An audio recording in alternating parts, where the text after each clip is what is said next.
नमस्कार विद्यार्थी मित्रांनो, मी doctor S R. Shelke, department of commerce, Mahatma Gandhi महाविद्यालय, अहमदपूर. आज आपण ॲडव्हान्स अकाउंटचा नवीन चॅप्टर या ठिकाणी सुरू करणार आहोत. त्या चॅप्टरचं नाव आहे इलेक्ट्रिसिटी कंपनी फायनल अकाउंट किंवा डबल अकाउंट सिस्टीम असं सुद्धा त्या चॅप्टरला किंवा त्या ह्याला ओळखलं जाते. तर यापूर्वीच्या ऑनलाईन लेक्चरमध्ये आपण डिपार्टमेंटल अकाउंटिंग हा चॅप्टर त्या ठिकाणी संपवलेला आहे आणि त्यामध्ये 7-8 प्रॉब्लेम घेऊन सर्व प्रकारचे प्रॉब्लेम मी त्यामध्ये कव्हर करण्याचा प्रयत्न केलेला आहे. जास्तीचा किंवा अतिरिक्त अभ्यास करण्याची जबाबदारी आपल्यावर येऊन पडते, आपण ती करावी. पण प्रत्येक टाईपचा प्रॉब्लेम मी त्या ठिकाणी घेतलेला आहे जो परीक्षेला येऊ शकतो अशा प्रकारचा. तर डबल अकाउंटिंग सिस्टीम किंवा इलेक्ट्रिसिटी फायनल अकाउंट म्हणजे काय? तर पहा, इलेक्ट्रिसिटी ही एक प्रकारची पब्लिक युटिलिटी अंडरटेकिंग आहे. आलं लक्षात? सार्वजनिक सेवा संस्था आहे. तर या ठिकाणी डबल अकाउंट सिस्टीम पद्धतीने अकाउंट मेंटेन केले जातात.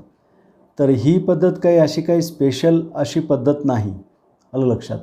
फक्त सादरीकरण वेगळ्या पद्धतीने त्या ठिकाणी केलं जाते. जे अकाउंटिंग आहे ते अकाउंटिंग आपलं पारंपरिक पद्धतीनेच केलं जाते, परंतु युटिलिटी कंपनीचं जे फायनल अकाउंट आहे ते फायनल अकाउंट हे जरा वेगळ्या पद्धतीने दाखवण्याचा प्रयत्न केला जातो.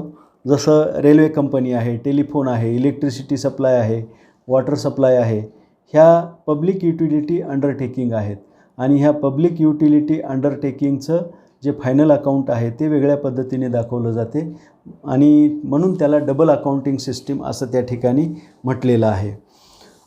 आता ह्या पद्धतीनुसार under this system the balance sheet is prepared in 2 part.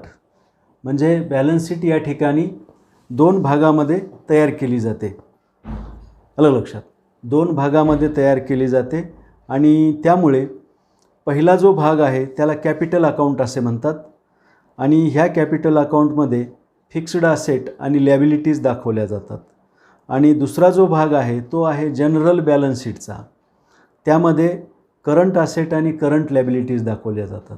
तर पहा, कंपनी फायनल अकाउंटमध्ये बॅलन्स शीट जे तयार केलं जाते ते एकच तयार केलं जाते. त्याच्यामध्येच स्थिर मालमत्ता आणि चल मालमत्ता दोन्हीही एकाच बॅलन्स शीटमध्ये नोंदवल्या जातात किंवा स्थिर लायबिलिटी किंवा चल लायबिलिटी ही एकाच बॅलन्स शीटमध्ये नोंदवली जाते.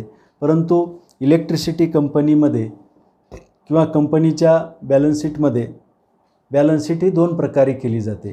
म्हणजे एक कॅपिटल अकाउंट ओपन केलं जाते जे फिक्स्ड असेट आणि फिक्स्ड लायबिलिटीशी संबंधित आहे आणि दुसरं आहे जनरल बॅलन्स शीट ज्यामध्ये करंट असेट आणि करंट लायबिलिटीज त्या ठिकाणी लिहिल्या जातात. म्हणजे बॅलन्स शीटचे 2 भाग पडल्यामुळे ह्याला डबल अकाउंटिंग सिस्टीम असं त्या ठिकाणी मानलेलं आहे.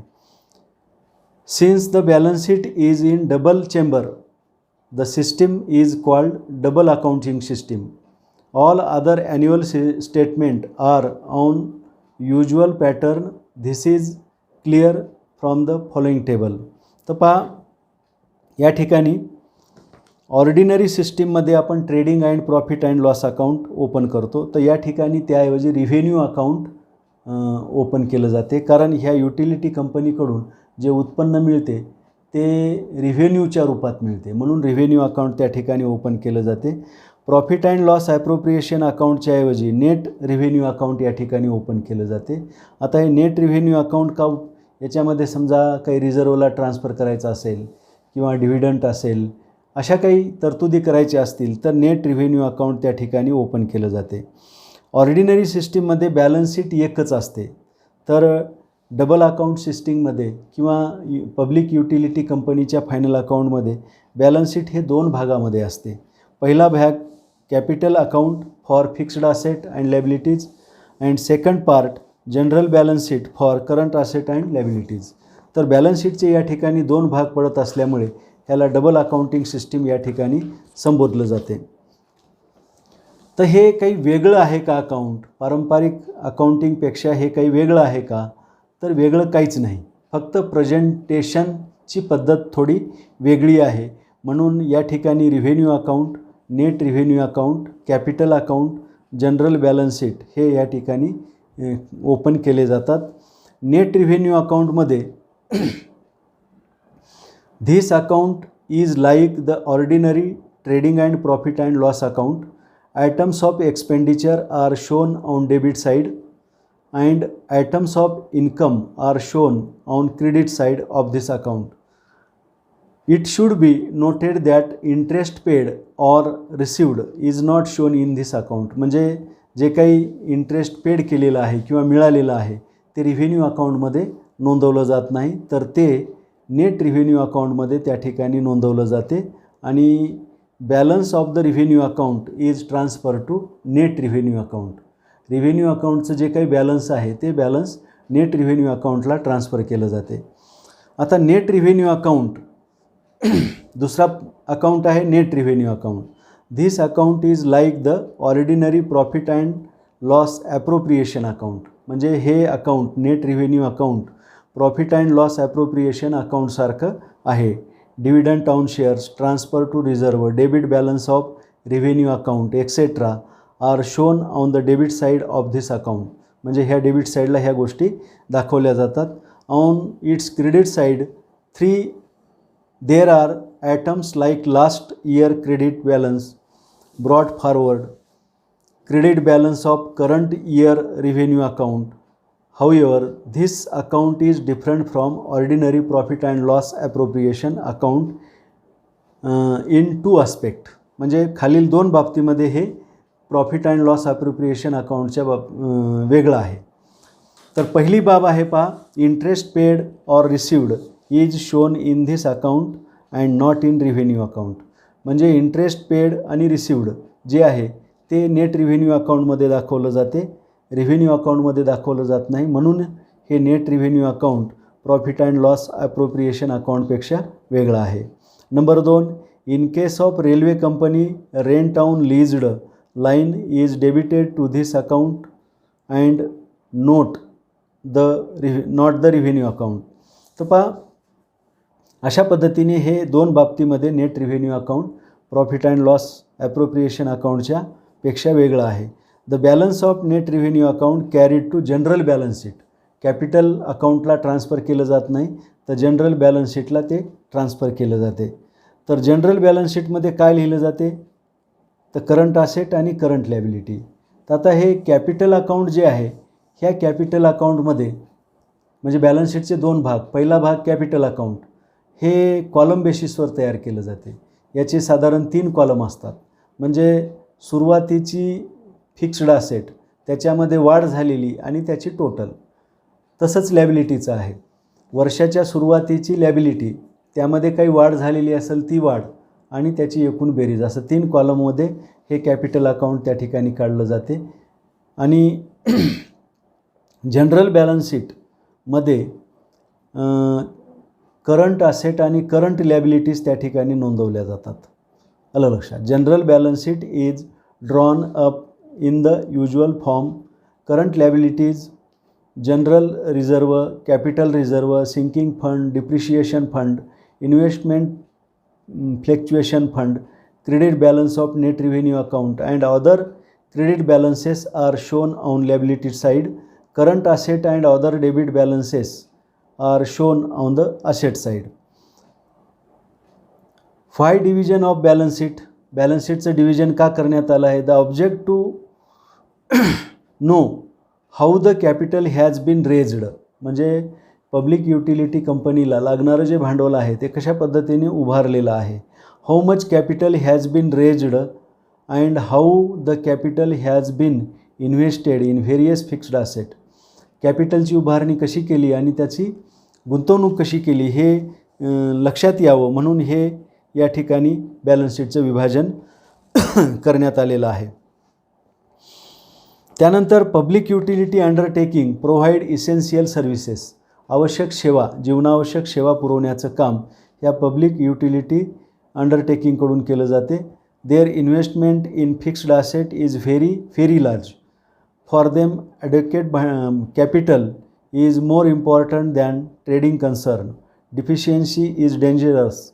In order to ascertain the adequacy of capital, it is necessary to prepare separate statement for capital receipt and expenses.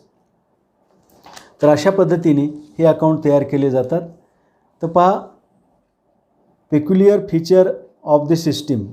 Number 1, the balance sheet is prepared in 2 part, capital account and general balance sheet.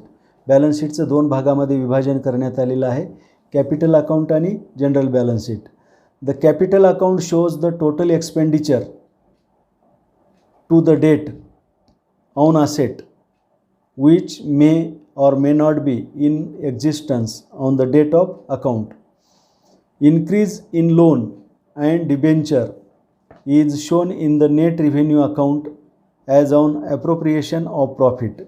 Number 4, interest received is carried to net revenue account and not revenue account. Number 5, depreciation is debited to revenue account but it is not shown as deduction from the cost of the asset. म्हणजे संपत्तीच्या किमतीतून ते वजा केलं जात नाही. Revenue अकाउंटच्या debit साईडला ते दाखवलं जाते, परंतु संपत्तीच्या किमतीमधून ते मायनस केलं जात नाही. तर त्यासाठी डिप्रिशिएशन फंड क्रिएट करून बॅलन्स शीटच्या लायबिलिटी साईडला डिप्रिशिएशन फंड ह्या हेडखाली ते दाखवलं जाते. Renewals are provided out of current revenue. Preliminary expenses and premium on issue of share and debenture are permanently retained as capital item. म्हणजे भांडवली पद म्हणून ते समजण्यात येते. आता ह्या पद्धतीने जेव्हा आपण अकाउंट लिहितो तेव्हा ते कशा पद्धतीने लिहिलं जाते आणि त्याच्या नोंदी कशा कशा पद्धतीने केल्या जातात यासंबंधीची जी माहिती आहे ती अशी थेरॅटिकल सांगून आपल्या लक्षात येणार नाही. आलं लक्षात? डबल अकाउंट सिस्टीम म्हणजे काय?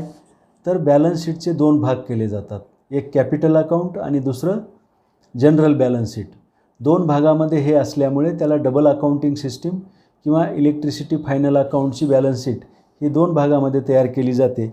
ती कशी तयार केली जाते, रिव्हेन्यू अकाउंटला कोणकोणते आयटम येतात आणि त्याचबरोबर नेट रिव्हेन्यू अकाउंटला कोणकोणते आयटम येतात यासंबंधीची माहिती आता आपण प्रॉब्लेम घेताना पाहणार आहोत.